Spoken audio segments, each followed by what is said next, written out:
మామూలుగా గర్భము నుండి బయటికి రాలేదు. దానికే ఆయన్ని అగర్భజనితాయ నమః అని ఒక పేరుతో పిలుస్తారు. అంటే గర్భముని ఇంకా బయటికి రానివాడు అని అర్థము. మహాగణపతి పార్వతీదేవి యొక్క పుత్రుడు అనేది అందరికీ తెలిసిన విషయమే. అమ్మగారు జగన్మాత అయినటువంటి పార్వతీదేవి లోక కళ్యాణముల కోసము శివుడు పార్వతి కలిసి చేసిన లీలలలో మహాగణపతి యొక్క ఉద్భవము ఒక లీల. పార్వతాదేవి గారు స్నానములకు వెళుతున్నప్పుడు ఆ యమ్మ ఒంటి నిండా పసుపు రాసుకుంటుంది. అందుకే ఆ యమ్మని సర్వమంగళ అంటాము.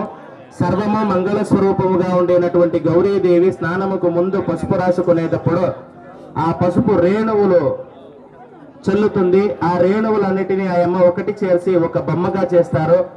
ఆ బొమ్మ ఒక బాలుని రూపంలో ఉండడం చూసి ఆ బాలునికి జీవమిచ్చి విఘ్నేశ్వరుడు అంటే వచ్చే విఘ్నాన్ని హరించువాడు విఘ్నేశ్వరుడు అని పేరు పెట్టి ఆ యమ్మ నేను స్నానములకు పోతున్నాను, ఎవరే వస్తేనో గడప దాటి లోపలికి దిగుడు అట్లని చెప్పి ఒక నియమం పెట్టి ఆయన్ని గడపకి ఒక ద్వారపాలకుడుగా నిలిపి అమ్మగారు స్నానముకు పోతారు.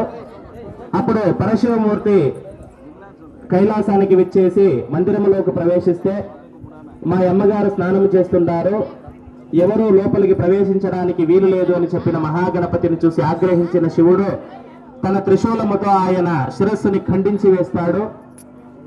స్నానము తర్వాత వచ్చి చూసిన పార్వతీదేవి తన పుత్రుడు చనిపోయి ఉండడం చూసి పుత్రశోకంతో ఏడుస్తుంటారు. అప్పుడు పరశివుడు గణాలన్నిటికీ తండ్రి అయిన వాడు భూత ప్రేత పిశాచ గణాల నుంచి దేవతా గణాల నుంచి గంధర్వులు యక్షులు కిన్నరులు కింపురుషులు నరమానవులు ఉండేటువంటి పశువులన్నిటికీ కూడా ఆయనే అధిపతి. ఆయన విఘ్నేశ్వరుణ్ణి పునర్జీవితుడు చేయవాలని చెప్పి పార్వతీదేవి గారు ప్రార్థిస్తున్నప్పుడు ఉత్తరానికి తలపెట్టి పనుకున్న ఏ జీవి అయినా కానీ దాని శిరస్సుని దానము చేస్తే మహాగణపతికి శిరస్ప్రదానము చేసి నేను పునర్జీవితం చేస్తానని మహాగణపతి చెప్పినప్పుడు నంది భృంగి వీరుడు వీరభద్ర గణాధీశులందరూ చేరి ఉత్తర దిక్కునకు బయలుదేరుతారు. ఉత్తర దిక్కున ఒక మగ ఏనుగు తలపెట్టి పనుకొని ఉంటుంది. దానిని వీరభద్ర స్వామి తన ఖడ్గము చేత ఖండించి దాని శిరస్సును తీసుకుని వచ్చి శివునికి ఇస్తారు. శివుడు మృత్యుంజయుడు కాబట్టి ఆయన శిరస్సుని మహాగణపతి యొక్క శిరస్సు మీద పెట్టి పునర్జీవితుడుగా చేస్తారు. పునర్జీవితుగా చేసిన మహాగణపతికి జ్ఞానము సిద్ధి సర్వసిద్ధులన్నీ వశమైపోతాయి. ఈ ఏనుగు రూపం చూస్తే ఓంకారాక్షర రూపంలో ఉంటుంది. దానికే గణపతి జ్ఞాన సంపన్నుడు.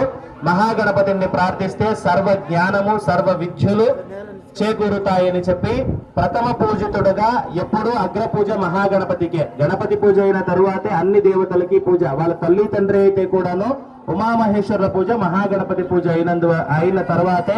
కావున మహాగణపతిని మన గ్రామస్తులందరూ మనసారా ప్రార్థించుకోండి. మీ యొక్క పిల్లలకు మంచి భవిష్యత్తు మంచి విద్యాబుద్ధి కలుగని అని చెప్పి ప్రార్థించుకోండి.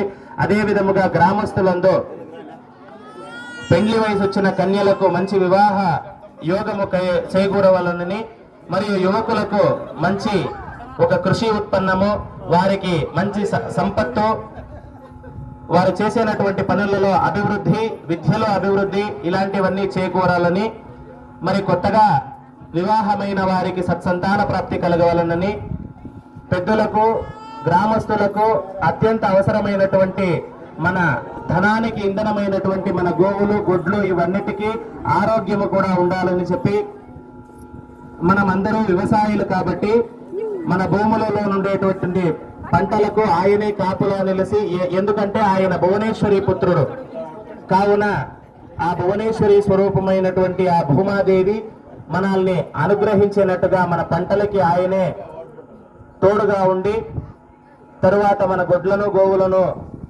యావొక రోగము లేకుండా భద్రపరుచుకోవాలని చెప్పి వృద్ధులకు వయసైన వాళ్లకు ఆయనే తోడుగా నిలిచి ఆరోగ్యములను పెంచి సర్వదా మీ గ్రామమునందు సర్వ భక్తులకు కోరిన కోరికలన్నింటినీ నెరవేర్చివ్వాలని చెప్పి మహాగణపతిని మనసారా ప్రార్థిస్తూ మహాగణపతి యొక్క చరిత్ర విన్నవారికి కన్నవారికి ఆయన పరిపూర్ణ అనుగ్రహాలు ఎప్పుడూ ఉండాలని ప్రార్థిస్తూ మహాగణపతి యొక్క నామ పూజని ప్రారంభిస్తాము. మహాగణపతికి పుష్పార్చన అయిన తరువాత మహామంగళారతి, తీర్థ ప్రసాదము మరియు ప్రసాద వినియోగం ఉంటుంది. భక్తజనులందరూ మహాగణపతి యొక్క పూజకు పాత్రలు కావాలని మరి కోరుకుంటున్నాము.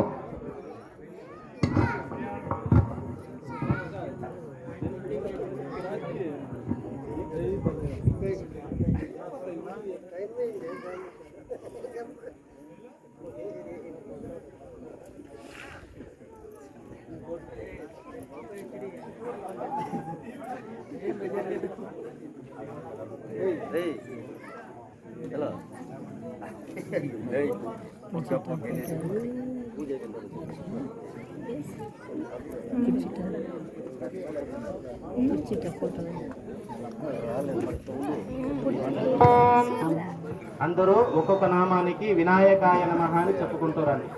ఓం వినాయకాయ నమః, ఓం విఘ్నరాజాయ నమః, ఓం గౌరీపుత్రాయ నమః, ఓం ఘనేశ్వరాయ నమః, ఓం స్కందాగ్రజాయ నమః, ఓం మునిస్తుత్యాయ నమః, ఓం ఇంద్రశ్రీప్రదాయ నమః, ఓం వాణీప్రదాయకాయ నమః, ఓం సర్వజ్ఞాన సంపన్నాయ నమః, ఓం సర్వతీ సాక్షిభూతాయ నమః, ఓం శివసుతాయ నమః, ఓం గౌరీ ప్రియనందనాయ నమః, ఓం వల్లభాయ నమః, ఓం వల్లభరూపిణే నమః, ఓం స్థూలకాయాయ నమః, ఓం శూర్పకర్ణాయ నమః, ఓం వజ్రదేహాయ నమః, ఓం చతుర్బాహవే నమః, ఓం చంద్రవదనాయ నమః, ఓం పాలాక్షాయ నమః, ఓం సిద్ధిబుద్ధిప్రియాయ నమః, ఓం భక్తిమూలకాయ నమః, ఓం స్థానవే నమః, ఓం శంభోర్పుత్రాయ నమః, ఓం గౌరీప్రియసుతాయ నమః, సర్వవేద విద్యప్రదాయకాయ నమః, సర్వజ్ఞాన సంపన్నాయ నమః, యోగినే నమః, సర్వతీ సాక్షికరాయ నమః, సూక్ష్మాయ నమః, స్థూలరూపిణే నమః, భవ్యాయ నమః, దివ్యాయ నమః, దేవాయ నమః, మహాదేవసుతాయ నమః, అవర్గప్రదాయకాయ నమః, భక్తవత్సలాయ నమః, లోకశోక వినాశకాయ నమః, లోకహర్త్రే నమః, లోకకర్త్రే నమః, జగద్వ్యాపినే నమః, జగద్ధాత్రే నమః, సర్వతీ సాక్షికరాయ నమః, శ్రీతి పుష్కరాయ నమః, పుండరీకాక్షాయ నమః, త్రిపుండ్రధారిణే నమః, యాగయజ్ఞోపవీతాయ నమః, రాజాతిరాజాయ నమః, మహారాజస్వరూపాయ నమః, సువర్ణమణి మండిత సువర్ణ సింహాసనాధీశాయ నమః, సర్వస్వరూపాయ నమః, సకల దేవతా ప్రియ పూజితాయ నమః, సరస్వతి జ్ఞాన సంపన్నాయ నమః, వేద విద్యా ప్రణాళికాయ నమః, విఘ్నోద్భవాయ నమః, వింధ్యాద్రి కుంభోద్భవాయ నమః, కుంభసంభవాయ నమః,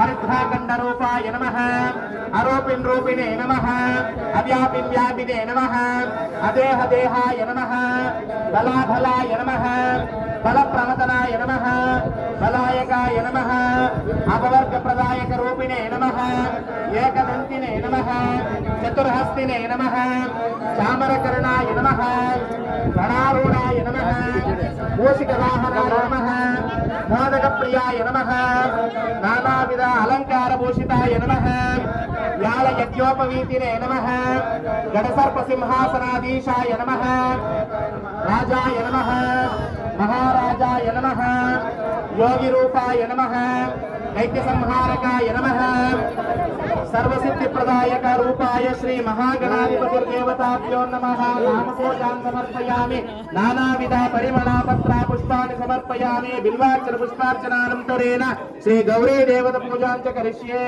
ఓం మహాగౌర్యై నమః, ఓం మహాకాళ్యై నమః, ఓం పార్వత్యై నమః, ఓం మాత్రే నమః, ఓం లలితాయ నమః, ఓం ఉదారాంకాయై నమః, ఓం సర్వమంగళాయై నమః, ఓం సిద్ధిరూపిణ్యై నమః, ఓం శివార్థభాగిన్యై నమః, ఓం శక్తాయై నమః, ఓం దివ్యాయై నమః, ఓం దీప్తాయై నమః, ఓం రత్నగర్భచ్చిదాయై నమః, ఓం మహామాత్రే నమః, ఓం లోకజనన్యై నమః, ఓం విశ్వజనన్యై నమః, ఓం భువనేశ్వరీ స్వరూపిణ్యై శ్రీమన్మహా గౌరీ దేవతాయ నమో నమః.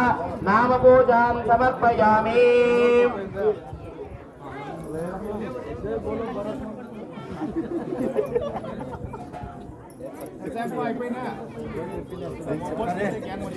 జై బోలో గణపతికి, జై గణపతికి, జై బోలో.